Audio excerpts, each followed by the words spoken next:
सबसे पहले मैं उन सैनिकों, उन जवानों, उन अफसरों को नमन करना चाहती हूँ जो हमारे देश के रेगिस्तानों में, हमारे देश के घने जंगलों में, बर्फीले पहाड़ियों पे हमारी देश की रक्षा करते हैं, जो हर पल देश के लिए अपनी जान देने के लिए तैयार रहते हैं। 1948 से लेकर अब तक, जब से पाकिस्तानी रेडर्स ने कश्मीर पे हमला किया, तब से लेकर अब तक हमारी देश की अखंडता की रक्षा करने में उनका बड़ा योगदान है। हमारी आज़ादी अहिंसा के आंदोलन से हासिल हुई, लेकिन जैसे मैंने कहा, उसको कायम रखने के लिए हमारी सेना का बहुत बड़ा योगदान है। अध्यक्ष महोदय, कल मैं सदन में बैठी हुई सबके भाषण सुन रही थी। आदरणीय रक्षा मंत्री महोदय ने बोला, सत्ता पक्ष के कई मंत्रियों ने बोला। 1 घंटे का रक्षा मंत्री जी का लंबा भाषण था। सुनते सुनते एक बात मुझे बहुत खटक रही थी। उसके बाद जब दूसरे भाषण भी सुने आपके सत्ता पक्ष के, तब भी ये बात बार बार मेरे मन में आ रही थी कि सारी बातें कर ली, ऑपरेशन सिंदूर की बात कर ली, आतंकवाद की बात कर ली, देश की रक्षा की बात कर ली, इतिहास का पाठ भी पढ़ा दिया, लेकिन एक बात छूट गई। उस दिन 22 अप्रैल 2025 को जब 26 देशवासियों को अपने परिवार के सदस्यों के सामने खुलेआम मारा गया, तो ये हमला कैसे हुआ, क्यों हुआ?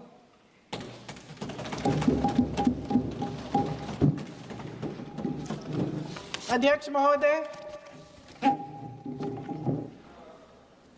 ये लोग बैसारन वैली में, पहलगाम के पास कश्मीर में क्या कर रहे थे? आजकल पब्लिसिटी का दौर है, प्रचार का ज़माना है। कुछ समय से हमारी सरकार ये प्रचार कर रही थी कि कश्मीर में आतंकवाद ख़त्म हो गया है, कि कश्मीर में शांति है, अमन चैन है। प्रधानमंत्री जी ने खूब भाषण दिए, देशवासियों को कहा कि चलिए कश्मीर चलिए, सैर करिए। कई बार मैंने ये भी देखा मीडिया पर, टीवी पर, कि कश्मीर जाइए, ज़मीन खरीदिए, अब वहाँ अमन चैन है, शांति का वातावरण है। इसी बीच शुभम द्विवेदी, एक कानपुर के नौजवान, और उनके पूरे परिवार ने तय किया कि वो कश्मीर जाएंगे। शुभम द्विवेदी की 6 महीने पहले शादी हुई थी। उसकी पत्नी ने कहा कि उनके बीच एक ऐसा रिश्ता था, प्रेम और दोस्ती का ऐसा रिश्ता था कि वो एक दूसरे को बच्चों की तरह हंसाते थे। सोशल मीडिया पर एक वीडियो भी जारी है जिसमें पूरा परिवार एक साथ बैठा हुआ ताश खेल रहा है और ऐसे हंस रहे हैं कि उस वीडियो को देख के किसी का भी दिल टूट जाए कि इस परिवार को इस तरह से उजड़ने क्यों दिया हमने। 22 अप्रैल 2025 को बैसारन वैली में मौसम का मिजाज अच्छा था। जैसे हर रोज़ लगातार 1000 से 1500 लोग वहाँ पहुँचते थे, उसी तरह से उस दिन भी तमाम पर्यटक वहाँ पहुँचे। वहाँ का रास्ता आसान नहीं है अध्यक्ष महोदय जी, जंगल से जाना पड़ता है, पहाड़ों के बीच जाना पड़ता है, घोड़े से जाना पड़ता है। ये परिवार वहाँ पहुँचे, मौसम सुहाना था, उनके बच्चे ट्रैम्पोलिन पे खेल रहे थे, कोई जिपलाइन कर रहा था, कोई चाय पी रहा था, तो कोई कश्मीर की सुंदर वादियों की ठंडी हवा का मज़ा ले रहा था। शुभम अपनी पत्नी के साथ एक स्टॉल पे खड़े थे। तभी अचानक 4 आतंकवादी जंगल में से निकलते हैं और शुभम को वहीं अपनी पत्नी के सामने मार डालते हैं। उसके बाद वे वहाँ से पूरे वैली में 1 घंटे के लिए लोगों को चुन चुन कर मारते हैं। किसी के पति को अपनी पत्नी के आंखों के सामने, किसी के पिता को अपने बेटे के सामने, चुन चुन कर 26 लोगों को मार डालते हैं। शुभम की पत्नी घबराकर वहां से भागने की कोशिश करती है, अपनी जान बचाने के लिए जंगल की तरफ दौड़ती है। वहां पता चलता है कि तमाम लोग जंगल की तरफ दौड़े हैं और अपनी जान बचाने की कोशिश कर रहे हैं। कोई अपने बेटे का हाथ पकड़ के पहाड़ों पर घसीटता हुआ जा रहा है, कोई कश्मीरी घोड़े वालों और गाइडों की मदद लेते हुए चले जा रहा है। कोई रास्ता नहीं है, कोई तरीका नहीं है, लेकिन किसी न किसी तरह से शुभम की पत्नी के शब्दों में किसी ऐसी शक्ति ने हमको बचा कर रखा कि हमें किसी न किसी तरह से हम अकेले नीचे पहुंचे। और मैं उनके लफ्ज पढ़ना चाहती हूं, क्योंकि उन्होंने कहा कि इस पूरे समय जब 1 घंटे के लिए चुन चुन कर भारतीय नागरिकों को मारा जा रहा था, इस पूरे समय उसे एक सुरक्षाकर्मी नहीं दिखा, एक सैनिक नहीं दिखा।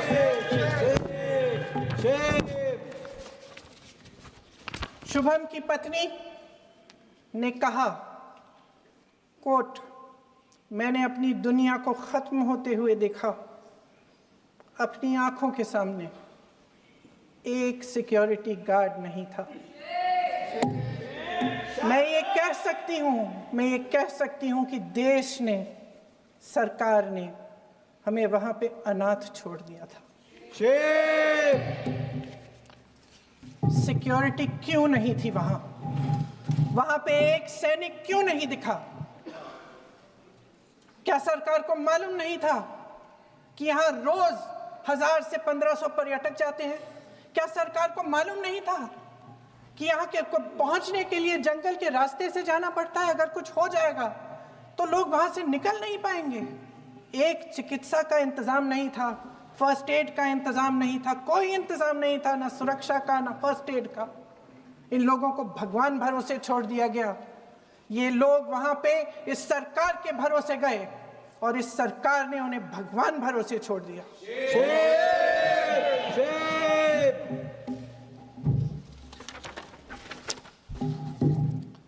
मैं पूछना चाहती हूं, ये किसकी जिम्मेदारी थी? इस देश के नागरिकों की सुरक्षा की जिम्मेदारी किसकी है? क्या इस देश के प्रधानमंत्री की नहीं है? क्या इस देश के गृह मंत्री की नहीं है? क्या इस देश के रक्षा मंत्री की नहीं है? क्या एनएसए की नहीं है? अध्यक्ष महोदय, पहलगाम हमले से सिर्फ 2 हफ्ते पहले हमारे गृह मंत्री महोदय जी कश्मीर गए थे। किस लिए गए थे? जो सुरक्षा की व्यवस्था है इसको देखने के लिए गए थे, इसको रिव्यू करने के लिए गए थे। और उन्होंने वहां कहा कि आतंकवाद पर विजय प्राप्त हुई है। ये 2 हफ्ते पहले है। 3 महीने बाद JNK के गवर्नर साहब एक आम इंटरव्यू में ऐसे ही चलते चलते कह देते हैं कि हाँ, बैसारन वैली में बहुत लापरवाही हुई और इसके लिए मैं जिम्मेदारी लेता हूँ। ऐसे ही चलते चलते, और वो बात होती है, ख़त्म भी वहाँ होती है और वहीं ख़त्म हो जाती है। उनसे जिम्मेदारी ली भी नहीं जाती, कोई सवाल नहीं उठाता, कोई जवाब नहीं देता। अध्यक्ष महोदय, उस हमले की जिम्मेदारी एक आतंकवादी गुट जिसका नाम TRF है थोड़े दिनों बाद लेती है। कौन है ये TRF? 2019 में ये गुट बना। 2020 में इसने कश्मीर में आतंकवाद का काम शुरू कर दिया और 2020 अप्रैल 2020 से लेकर 22 अप्रैल 2025 तक इन्होंने 25 आतंकवादी हमले किए। गृह मंत्री महोदय ने जब यूपीए सरकार के समय के आतंकवादी हमले गिने तो लगभग 25 गिनवाए थे अभी अपने भाषण में। इस गुट ने कश्मीर में 25 हमले 2020 और 2025 के अंदर एक पूरी लिस्ट है इन हमलों की। मेरे पास इतना समय नहीं है इसलिए मैं एक एक को नहीं पढ़ना चाहती, लेकिन मैं इतना कहूंगी कि इनमें रियासी का हमला भी था 2024 का, जिसमें 9 लोग मारे गए और 41 लोग घायल हुए। कुल मिलाकर 2020 से लेकर 22 अप्रैल 2025 तक टीआरएफ ने 41 सेना और सुरक्षा कर्मियों की हत्या की, 27 सिविलियन की हत्या की और 54 लोगों को घायल किया था। भारत सरकार ने टीआरएफ को आतंकवादी संगठन का दर्जा कब दिया? 2020 में दिया, 2021 में दिया, 2022 में दिया, 2023 में दिया। 3 साल बाद, 3 सालों के लिए ये आतंकवादी गतिविधियां कर रहे हैं और आप इनको आतंकवादी संगठन तब कहते हैं 2023 में। इसकी क्या वजह थी? ये सब सरकार के संज्ञान में था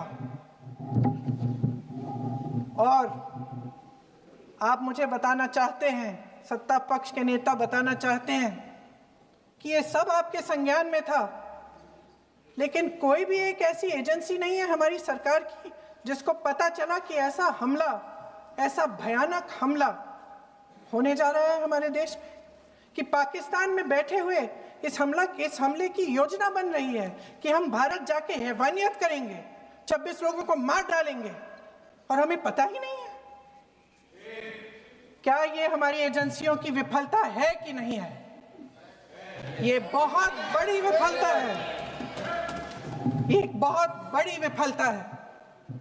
जानते थे कि ये गुट है, जानते थे कि 5 सालों से ये आतंकवादी हमले कर रहा है, अध्यापकों को मारा, आर्मी के बड़े बड़े अफसरों को मारा, आम जनता को मार डाला, पुलिस वालों को मार डाला, और आप इन पे निगरानी नहीं रख रहे थे। और ये जो एजेंसियां हैं इनकी जिम्मेदारी कौन लेगा? क्या आईबी चीफ ने अपना इस्तीफा दिया? क्या किसी ने इस्तीफा दिया? गृह मंत्री जी के कार्य क्षेत्र में आता है इंटेलिजेंस ब्यूरो। क्या गृह मंत्री जी ने इस्तीफा दिया? इस्तीफा छोड़िए, जिम्मेदारी ली।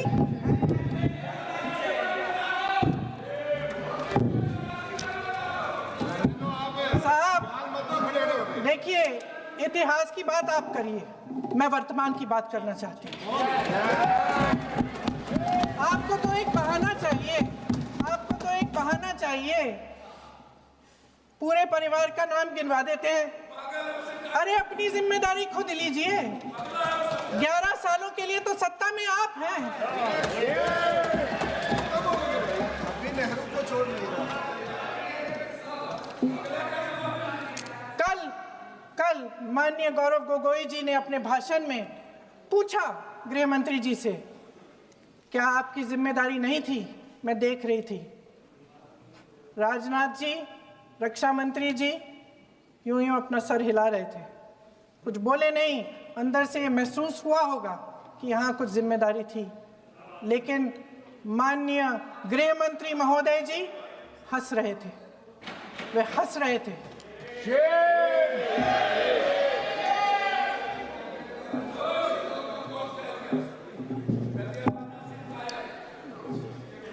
अध्यक्ष महोदय, कल सत्ता पक्ष और आज भी सत्ता पक्ष के नेताओं ने 2008 के मुंबई के हमलों का जिक्र किया, बार बार कहा कि मनमोहन सिंह जी की सरकार ने कुछ नहीं किया। ये तो जानकारी होगी ना कि उसी समय जब वो आतंकवादी हमला चल रहा था तभी उन आतंकवादियों को मार डाला था, एक बचा था और उसको भी फांसी दे दी थी 2012 में। महाराष्ट्र के मुख्यमंत्री ने इस्तीफा दिया देश के गृह मंत्री ने जिम्मेदारी लेकर इस्तीफा दिया। एक जवाबदेही थी पब्लिक के प्रति, एक जवाबदेही थी इस देश की जनता के प्रति, इस देश की धरती के प्रति।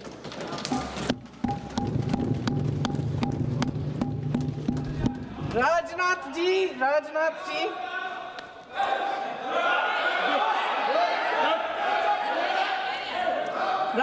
जी तो पुलवामा, उरी और पठानकोट के समय गृह मंत्री रहे थे।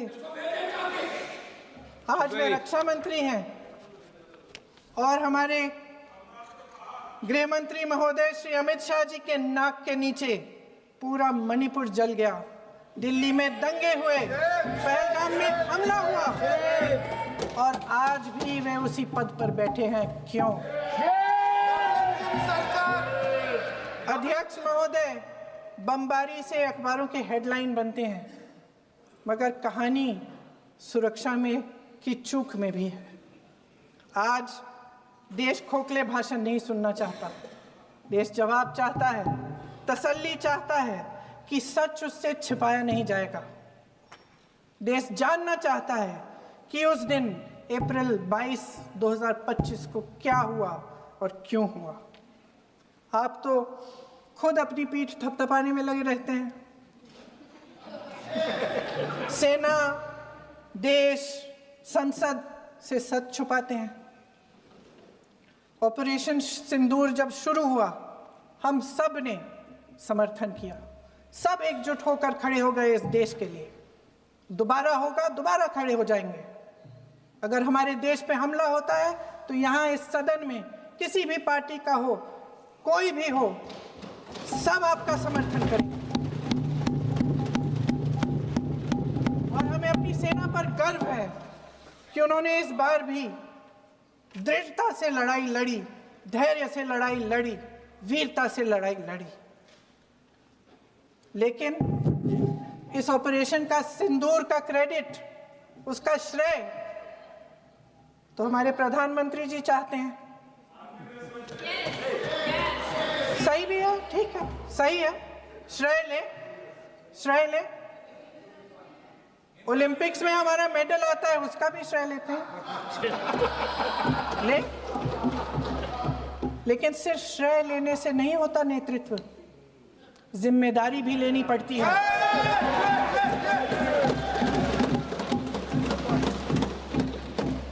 देश के इतिहास में ये पहली बार हुआ, देश के इतिहास में ये पहली बार हुआ कि जंग होते होते ही रुक गई है जी। और इस रुकावट का ऐलान हमारी सरकार, हमारी सेना नहीं करती, अमेरिका के प्रेसिडेंट करते हैं, अमेरिका के राष्ट्रपति करते हैं। ये हमारे प्रधानमंत्री महोदय की गैर जिम्मेदारी का सबसे बड़ा प्रतीक है। आज गृह मंत्री जी ने इस बात पर उल्लेख किया। उन्होंने कहा, उनके शब्दों में उन्होंने कहा कि पाकिस्तान के पास शरण में आने के बजाय कोई चारा ही नहीं था। आपने शरण दिया क्यों? वो आते हैं आपके देश के अंदर, लोगों को मार डालते हैं और आप उनको शरण दे रहे हैं। क्यों दिया शरण? इसका जवाब क्यों नहीं दिया है एक भी भाषण में? जैसे ये बात उठी, शरण की बात की, हमारे गृह मंत्री जी ने इतिहास में चले गए। नेहरू ने क्या किया, इंदिरा गांधी ने क्या किया, यहां तक कि मेरी मां के आंसुओं तक चले गए। लेकिन इस सवाल का जवाब नहीं दिया कि ये सीज फायर हुआ क्यों, ये जंग रुका क्यों, और तब क्यों रुका जब दुश्मन के पास कोई चारा नहीं था हमारे श्रेय में आने के बजाय। क्यों रुका ये जंग? इसका जवाब नहीं दिया। धन्यवाद। आप देंगे?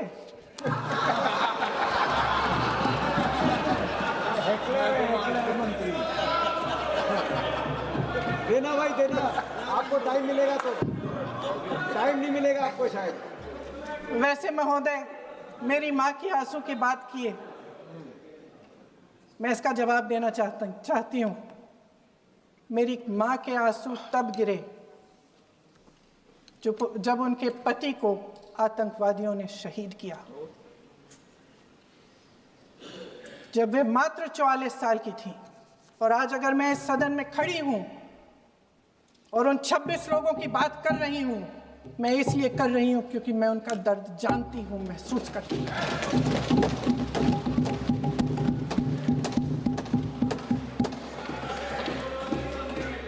अध्यक्ष महोदय, मैंने कहा कि देश का नेतृत्व सिर्फ उपलब्धियों का श्रेय लेने से मजबूत नहीं होता। सफलता और विफलता दोनों की जिम्मेदारी लेने से बुलंद होता है। ये सोने का ताज नहीं है, कांटों का ताज है। अध्यक्ष महोदय, जब सरकार झूठी और कायर हो तो वे बहादुर से बहादुर सेना के साहस और पराक्रम को भी कमजोर कर देती है। देश को प्रतिशोध के साथ साथ सबके प्राणों की रक्षा का प्रण चाहिए। सेना की शक्ति के साथ सरकार की सच्चाई भी चाहिए। महान देशभक्त शहीद इंदिरा गांधी जी, जिन्होंने सफल कूटनीति के बल पर अमेरिका के राष्ट्रपति निक्सन का मुकाबला करके पाकिस्तान का विभाजन करवाया, बांग्लादेश बनाया, 1 लाख पाकिस्तानी सैनिकों को आत्मसमर्पण करने पर मजबूर किया, उन्होंने कभी इसका श्रेय लेने की कोशिश नहीं की। ऑपरेशन सिंदूर का मकसद अगर पाकिस्तान को सबक सिखाना था तो शायद ये मकसद अभी अधूरा है, क्योंकि हमारी कूटनीति विफल रही है। इसका प्रमाण यही है कि ऑपरेशन सिंदूर के बाद एक पाकिस्तानी जनरल, जिसके हाथ खून से रंगे थे, अमेरिका के राष्ट्रपति के साथ बैठकर लंच खा रहे थे। अगर ऑपरेशन सिंदूर का मकसद आतंकवाद को खत्म करने का था तो पाकिस्तान को संयुक्त राष्ट्र के आतंकवाद विरोधी समिति का अध्यक्ष चुने जाने से इस मकसद को धक्का लगा है। इसकी जिम्मेदारी कौन लेगा? क्या हमारे प्रधानमंत्री लेंगे? क्या उनमें ये हिम्मत है? नहीं है। अगर इस ऑपरेशन के दौरान हमारे जहाजों का नुकसान नहीं हुआ तो सदन में इसे साफ साफ कहने से क्या डर है? क्यों नहीं कहा है? कल भी रक्षा मंत्री जी ने कहा कि हमारे इंफ्रास्ट्रक्चर का नुकसान नहीं हुआ, तो जहाजों के बारे में भी बता दें, साफ साफ बता दें, क्या हर्ज है? सच्चाई तो है। सवालों से बचने के लिए ये सरकार हमेशा प्रयास करती है। इसकी राजनीतिक कायरता बेमिसाल है। देशवासियों के प्रति जवाबदेही का एहसास ही नहीं है। सच्चाई ये है कि इनके दिल में जनता के लिए कोई जगह नहीं है। सब राजनीति है, सब पीआर है, सब प्रचार है, सब पब्लिसिटी है। देश की जनता के लिए आपके हृदय में कुछ नहीं रहा। बहुत समय हो गया है आप इस प्रचार में ही लिप्त हैं, जनता को देख नहीं पा रहे हैं। जी मानिए। जो पहलगाम में हुआ, खत्म करती हूँ, जो पहलगाम में हुआ उससे हर एक देशवासी के दिल पे चोट पहुंची है। हिमांशी नारवाल की गुहार ने हम सबको शर्मिंदा किया है। इसीलिए मैं आज यहाँ खड़े हुए एक आखिरी बात करना चाहती हूँ।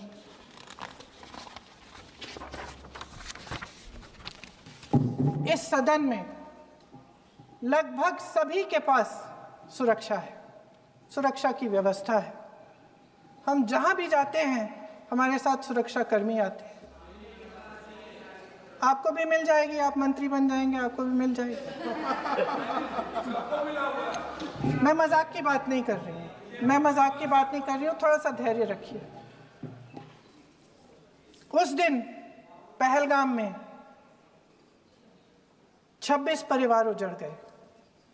26 लोगों को अपने परिवार के सदस्य के सामने मारा गया। 26 बेटे, पति, पिता गुजर गए। उनमें से 25 भारतीय थे।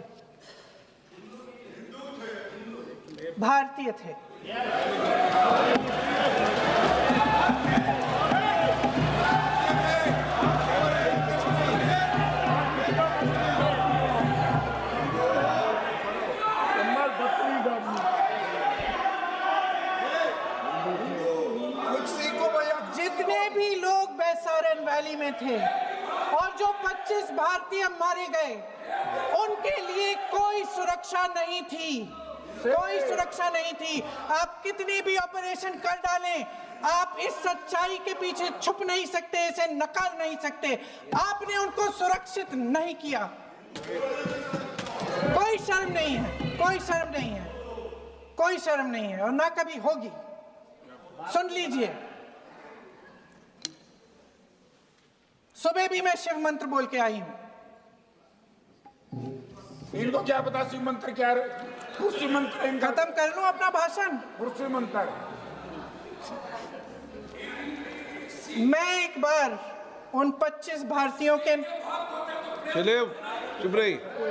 मैं एक बार उन 25 भारतीयों के नाम इस सदन में पढ़ना चाहती हूं ताकि यहां बैठे हर सदस्य को यह एहसास हो कि वे भी हमारी तरह इंसान थे, किसी राजनीतिक बिसात के मोहरे नहीं थे। वे भी इस देश के बेटे थे, वे भी इस देश के शहीद हैं। उनके परिजनों के प्रति हम सब की जवाबदेही बनती है। उन्हें सच्चाई जानने का हक है। समीर गुहा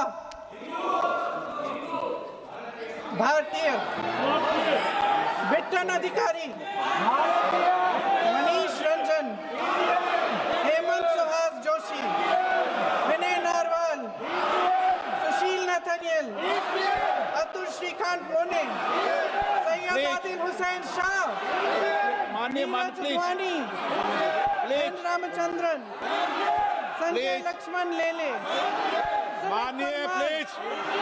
दिनेश अग्रवाल, दिलीप दिल से, कुमार सतपति, JS चंद्रमौली। अब आप बोलिए, अब आराम से। JS चंद्रमौली, यतीश परमार, S मधुसूदन राव, सदस्य नारेबाजी का सदन नहीं है। शैलेश कलाटिया, ये तरीका ठीक नहीं है आपका। मंजुनाथ राव, कौस्तभ गणबोटे, शुभम द्विवेदी,